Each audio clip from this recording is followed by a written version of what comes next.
Сәлеметсіздер ме оқушылар? Бүгінгі сабақтың тақырыбы электронды кестеде деректер базасын құру.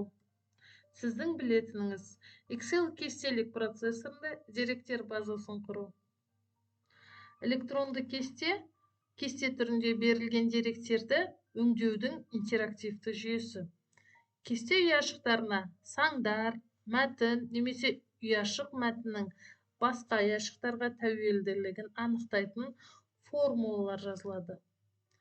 Қолданушының ұяшықтарға деректер жазу, ұяшықтардан деректерді оқу, оларды өзгерту, сол сияқты деректердің берілу пішімін көрсету және оларды іздестіру, реттеу жұмыстарын орындауға мүмкіндік береді. Көп жағдайларда деректерді кесте түрінде сақтау және оны өңдеу қажет болады. Кестелерде сақталатын ақпарат жолдар мен бағандар түрінде беріледі. Кестеде қатарлар жазба деп, бағандар өріс деп қолданылады.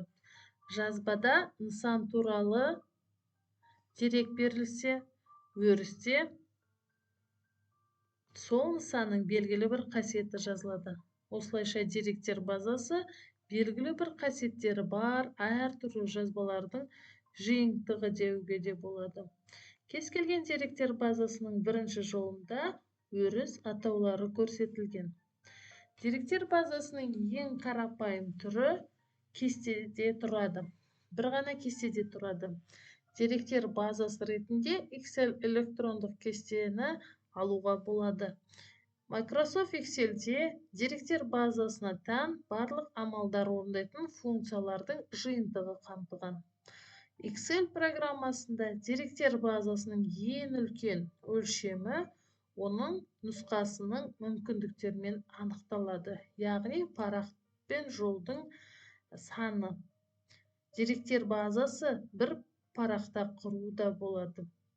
Бір парақта бірнеше деректер базасы болуы мүмкін, бірақ деректер базасымен түрлі әрекеттерді орындау кезінде оның бірақ деректер базасын белсенді екені анық. Excel'дің жұмыс парағын деректер базасы ретінде қарастыру үшін оған мынандай талаптар қойылады. Жұмыс парағының әрбір бағаны деректер базасының бағандарына, яғни өрісіне сәйкестендірілуі. Өріс бағанның бірінші жолында өрістің тақырыбы көрсетілуі. Тақырыптар қайталанбайтын бір ұяшықта жазылуы.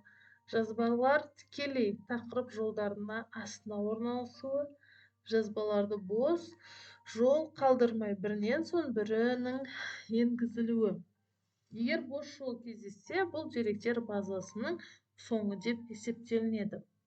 Төменгі сыныптарда Excel кестелік процессормен жұмыс жасау жолдарымен танысқанбыз.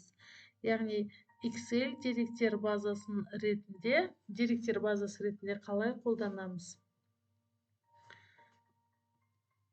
Берілген кестеде физика пәнінің электронды тобы туралы тақырыбында тоқ күшінің кернеу мен кедергіге тәуелді жайлы деректер кесте түрінде берілген. Яғни бұл ең қарапайым реляциялық деректер базасы. Осы кестені дерекқор ретінде қалай өңдейміз, соған тоқталайық. Берілген кестені толтырамыз және де осы кестеде ұяшықтарды белгілейміз. Белгіленген ұяшықтар ауқым деп аталады. Ауқым Excel парағының жұмыс алаңына орналасқан деректер базасының қызметін атқаратын кесте. Берілген ұяшықтарды белгілеп, жоғарыда көрсетілген тез панель ашамыз және осы панельдің ішінен басқа командаларды белгілейміз.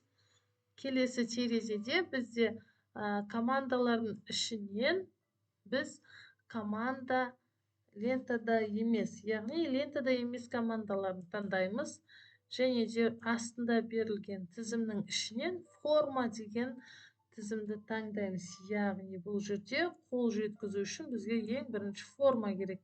Осы форманы белгілеп, қосу батырмасын басамыз. Бізде қосылған, сол себепті жазу шығады. Келесі, жоғарыда бізде панель қосылды.